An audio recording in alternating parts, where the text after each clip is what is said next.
finest are the pyramid-shaped tropical centre glasshouses, the Rose Garden and the Rare and Threatened Species Garden.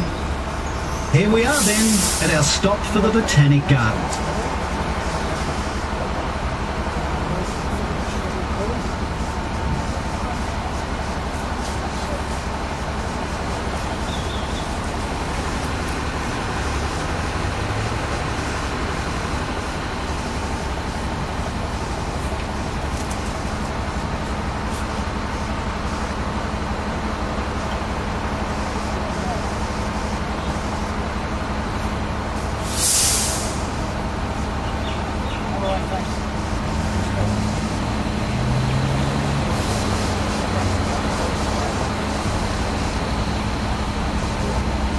Macquarie Street wing of the library has 5 stories below street level. Amongst the historic documents held here is Captain Bligh's logbook. After his famous mutiny on the Bounty, Bligh served as the 4th Governor of New South Wales. We are shortly approaching our stop outside Parliament House in Macquarie Street.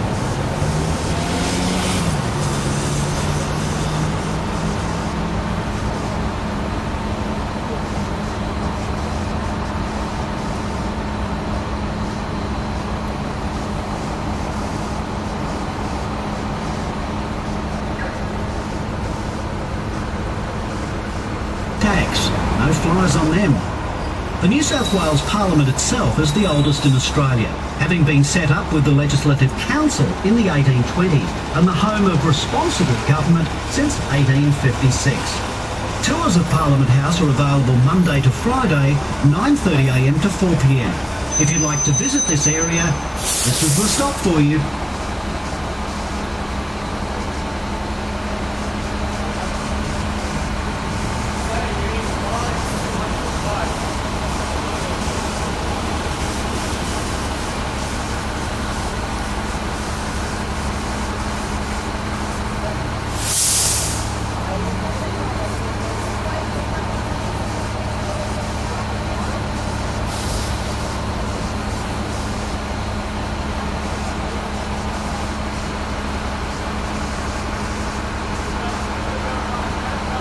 Into the box in front of him and then rub his nose, you will have good luck. As you can see, his nose is very well rubbed. It remains shiny, while the rest of the bronze is more tarnished. Parliament House to the north and Sydney to the south are parts of the original hospital. The building that still serves as a hospital is a little newer, having been completed in 1894. Next door, and originally the southern wing of the old Rum Hospital, is the Sydney Mint, completed sometime around 1816. It became the first mint here in Australia in 1855 and has since been government offices and law courts before eventually becoming a museum in 1982. Coming into view on the right is St James Church, which was designed by Francis Greenway in 1820. It is Sydney's oldest church and was built with convict-made bricks. Also designed by Francis Greenway is the Hyde Park Barracks, which we can see across to our left. Originally, they housed nearly 600 convicts. Francis Greenway himself was transported to Australia in 1814 for forgery. He was appointed by Governor Macquarie as civil architect in 1816 and designed more than 40 buildings. Until recently, Australia's $10 notes carried his portrait, making it probably the only currency in the world to pay tribute to a convicted forger. If you'd like to visit this historic area of Sydney, then this is our stop.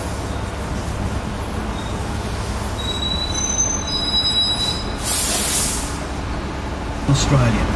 Now this is interesting. The 2 spires of the cathedral were left unfinished for many years, so as to avoid having to pay a tax here in Sydney, which was only placed on completed buildings. Fortunately, that tax has been abolished and the spires are now completed. Hyde Park to our right was the scene of the first horse race track here in Australia in 1810. It was such a success, it lasted for nearly 3 days. Today, Hyde Park retained its oval shape as a reminder of its racetrack past.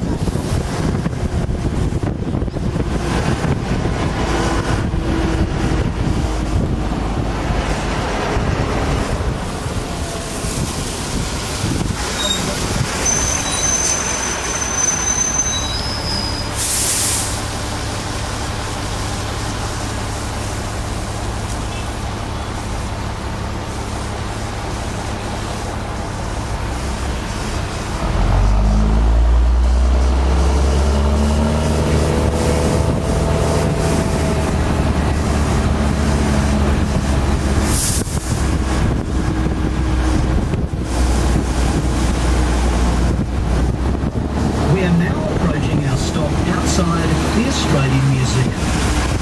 The Australian Museum was founded in 1827 and is Australia's oldest. It is one of the finest museums in Australia, boasting a wealth of exhibits from biology and botany to environmental and cultural heritage. If you'd like to visit this area, then this is our stop.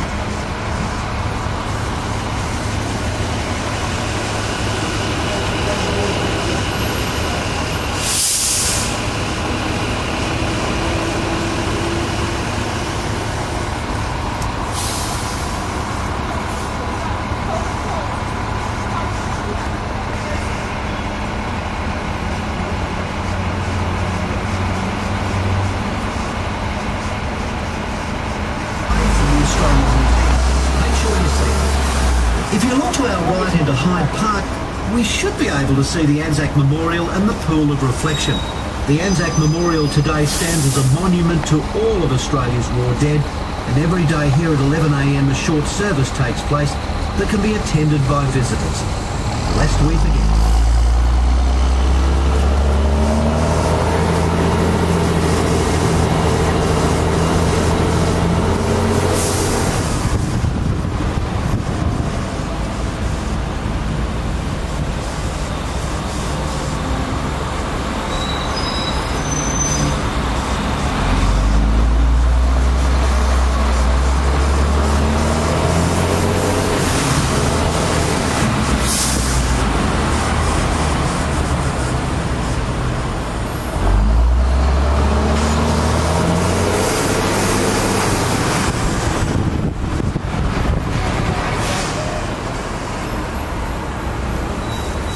Coming up on our left is Oxford Street. Oxford Street today houses numerous shops selling jewellery, books, music and clothes, to name just a few.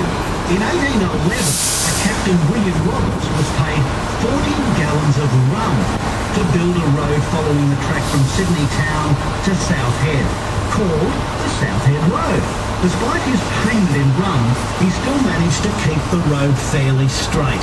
The street was renamed Oxford Street in about 1900, and it's now famous for its wild nightlife, as well as being the main street used during the Sydney Mardi Gras and other similar events.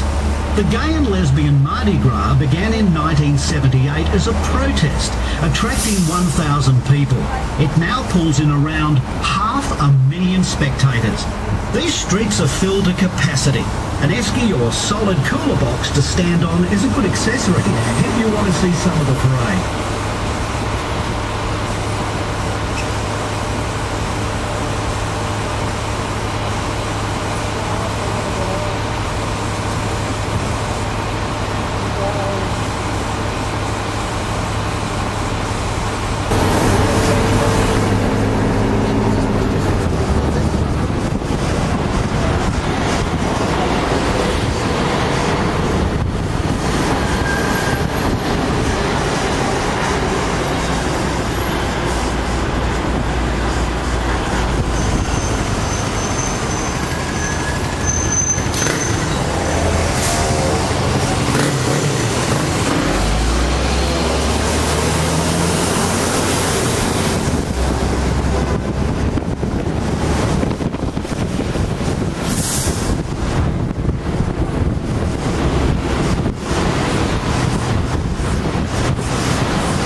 container terminal.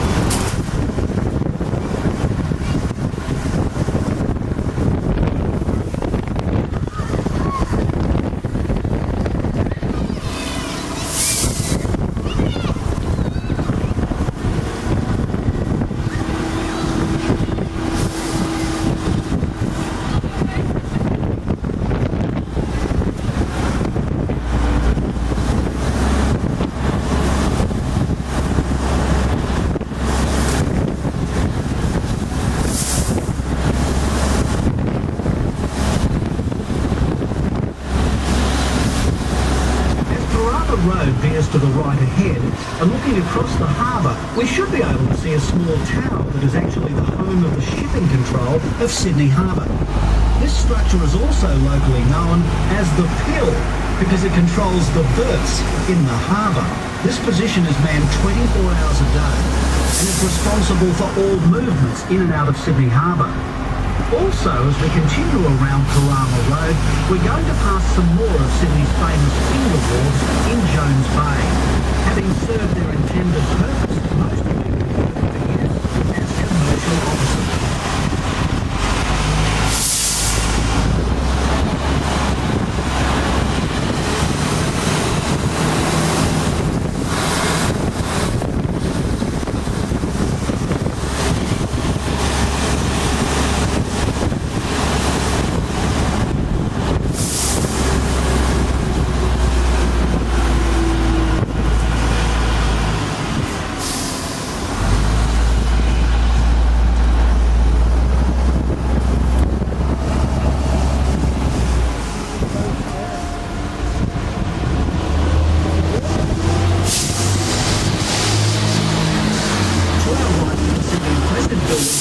The Star City complex here at our terminal. The complex boasts a 5-star hotel, an unbelievable casino, 2 theatres, restaurants, bars, nightclubs, plenty of shopping facilities. The casino follows themes of Australia, and with over 1,500 slot machines and 200 gaming tables, you have plenty of opportunity to win or possibly lose your money.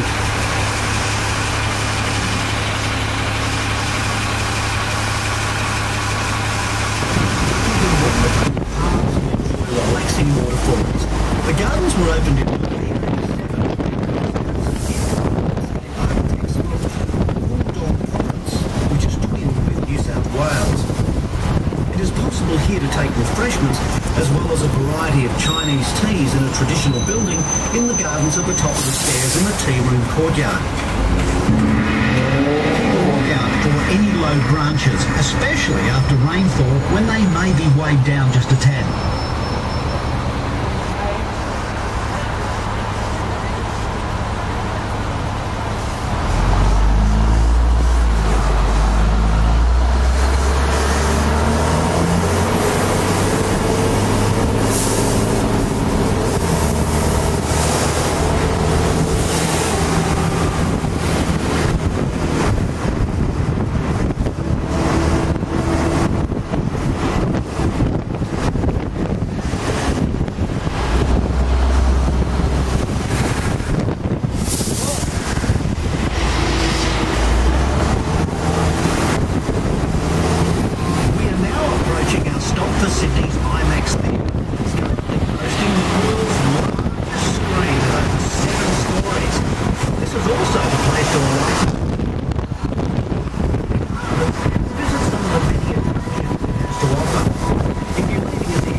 as well as showboats and floating restaurants.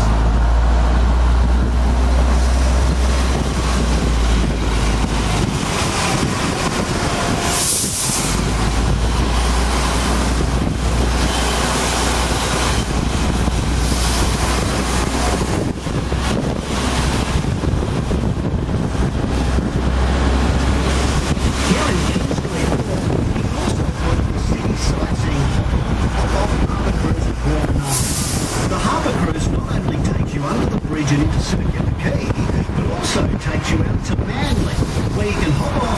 enjoy the sights and rejoin a later boat. Please see your driver for departure times and tickets. The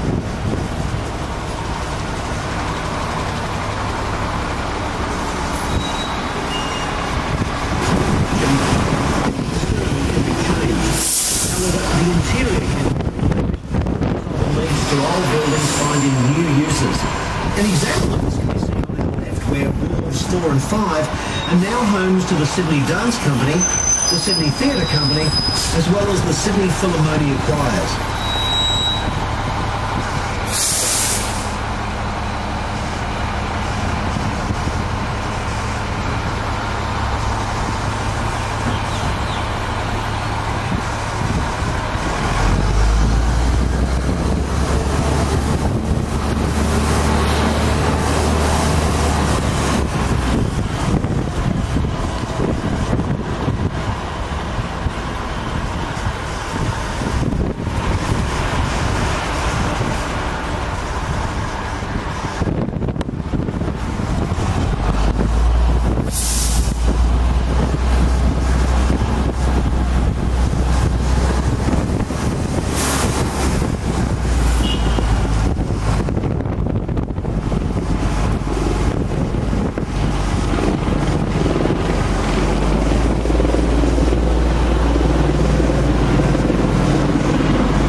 Reset and the opening proceeded without further interruption.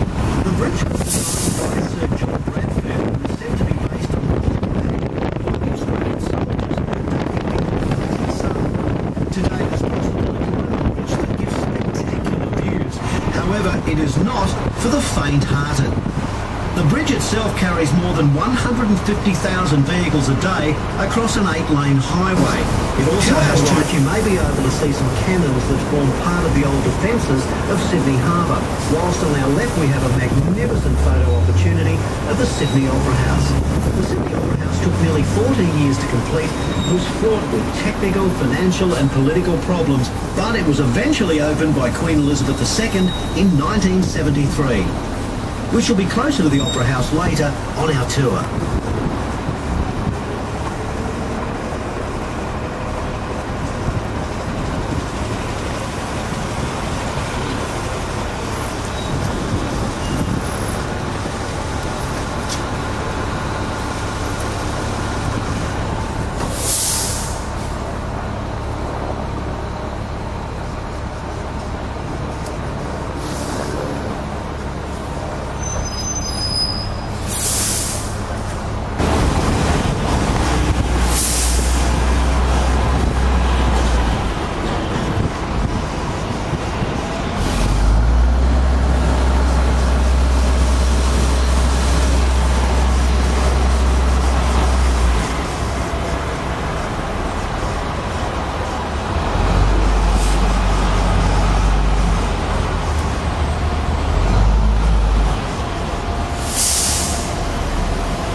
Approach our stop here at the Rocks on the opposite side of the road, we can see the grand facade of an elegant hotel. Originally, this was built as a warehouse due to the close proximity of the wharf areas. Now the building is heritage listed and, as you can see, very well located for its guests. If you're leaving us here and you're still undecided as to how to spend the rest of your time in Sydney, why not pop in to see our friends at the Sydney Visitor Centre on level 1, that's on the corner of Argyle Street and Playfair Street. They are open daily from 9:30 until 5:30, except for Christmas Day and Boxing Day. Please remember to take your belongings with you and keep your tickets in a safe place.